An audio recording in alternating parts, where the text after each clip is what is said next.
এই বিষয়ে কি বলবেন আজকে? আজকে আমরা লক্ষ্মী জলাতে কামারপুকুরের লক্ষ্মী জলা সেখানে আমরা ধান রোপণ শুরু করলাম। এটি ভগবান শ্রীরামকৃষ্ণদেবের পিতৃদেব ক্ষুদিরাম চট্টোপাধ্যায়, উনি তাঁর যে লক্ষ্মী জলা যে জমিটি, সেই জমিটি তিনি ধান রোপণ করতেন। জয় শ্রী রঘুবীর বলে 3 বার জয়ধ্বনি দিয়ে তিনি 3টে ধানের গোছকে রোপণ করে দিতেন।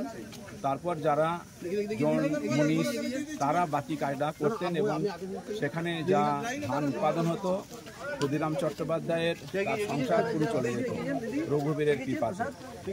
তো সেইটি ট্র্যাডিশন অনুসারে আমাদের কামারপুকুর মঠে আমাদের 50-60 বিঘে জমি আমাদের বর্তমানে রয়েছে।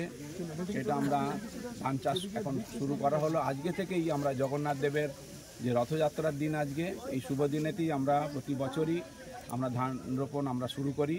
আর সেই লক্ষ্মী জলা যেটি, সেই জলা থেকেই শুরু করা হয়। লক্ষ্মী জলা আপনার সামনেই দেখতে পাচ্ছেন, লক্ষ্মী জলা রয়েছে। এখানে আমরা সাধুরা জয় রঘুবীর, শ্রীরামকৃষ্ণদেব, মা সারদা দেবী, স্বামী বিবেকানন্দ, রঘুবীর, শীতলা মায়ের জয় এবং জগন্নাথ মহাপ্রভুর তাদের নামে জয়ধ্বনি দিয়ে আমরা ধান রোপণ শুরু করলাম। আমরা সব সাধু ব্রহ্মচারী ছিলেন এখানে, তারা সবাই মিলে আমরা ধান রোপণ করলাম একসঙ্গে। এরপর থেকে আমাদের যারা জন মনীষ যারা রয়েছেন এবং মহারাজ রয়েছেন, যিনি আমাদের এগ্রিকালচার ডিপার্টমেন্ট দেখেন, তিনিও রয়েছেন, তারা সবাই মিলে এরপর থেকে ধান চাষ আজকে থেকে শুরু হবে।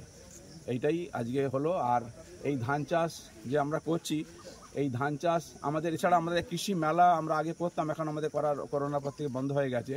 কিন্তু আমাদের ভারতবর্ষ কৃষি প্রধান দেশ, এই ধান লাগানো বা যে কোনো চাষ, এরপর ধানের পর আমাদের আলু হয় বা অন্যান্য চাষ আমরা করে থাকি। এইটাই একটা মানুষের কাছে যে এই ধান রোপণ একটা কত বড় জিনিস, মা লক্ষ্মী আমাদের ভারতবর্ষের, সেটা মানুষ দেখুক আমরা চাষ করছি। সবাই মানুষ যেন এইটাকে, কৃষিকার্য কোনো অবহেলার জিনিস নয়। কৃষি বিষয়ক অনেক গবেষণা হচ্ছে, অনেক বিশাল বিশাল বৈজ্ঞানিক তারা পর্যন্ত তারা শ্রম দিচ্ছেন যাতে বেশি করে খাদ্য উৎপাদন হয়। তো এটাই যে আমরা এটা করি, আমাদের জৈব সার, আমাদের ভার্মি কম্পোস্ট আছে, কেঁচো সার যেটা, সেইটি ব্যবহার করি যাতে আমাদের ভালো খাদ্য উৎপাদন হয়। এবং আমাদের এখানে হাজার হাজার ভক্ত প্রতিদিন প্রসাদ পান।